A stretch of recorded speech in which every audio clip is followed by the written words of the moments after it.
સોનગઢ સાથે ઉકાઈમાં આરતી પૂજા સાથે ગરબાની કરવામાં આવી શરૂઆત। નવરાત્રિની પ્રથમ દિવસ વરસાદી વાતાવરણમાં આરતી પૂજા અને ગરબાની શરૂઆત।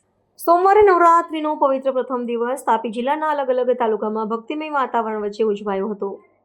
વરસાદી મોસમના ઠંડા ઝોકા વચ્ચે રાતે દરેક ગામના મુખ્ય મંદિર પ્રાંગણમાં માતાજીની આરતી અને પૂજાનો ભવ્ય કાર્યક્રમ યોજાયો। દરેક ગામ લોકો, સ્ત્રી પુરુષો તથા યુવાઓએ એકત્રિત થઈ માતાજીના જયકારા સાથે ભાવભક્તિપૂર્વક આરતી ઉતારી। આરતી બાદ ભક્તોએ દીવા પ્રગટાવી માતાજીના ચરણોમાં નમન કરી શુભાશીષ મેળવ્યા।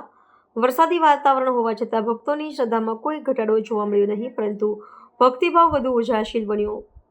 વરસાદી માહોલ છતાં ભક્તોએ માતાજીના પ્રથમ દિવસના નોરતા સોસાયટીના હોલમાં અને મંદિરોના હોલમાં ઉત્સાહ અને શ્રદ્ધાપૂર્વક રમ્યા હતા। આ પ્રસંગે વડીલો તથા યુવાનો દ્વારા આયોજનમાં સહકાર અપાયો અને આવતા 9 દિવસ સુધી વિવિધ ધાર્મિક કાર્યક્રમોની શ્રેણી ઉજવાશે।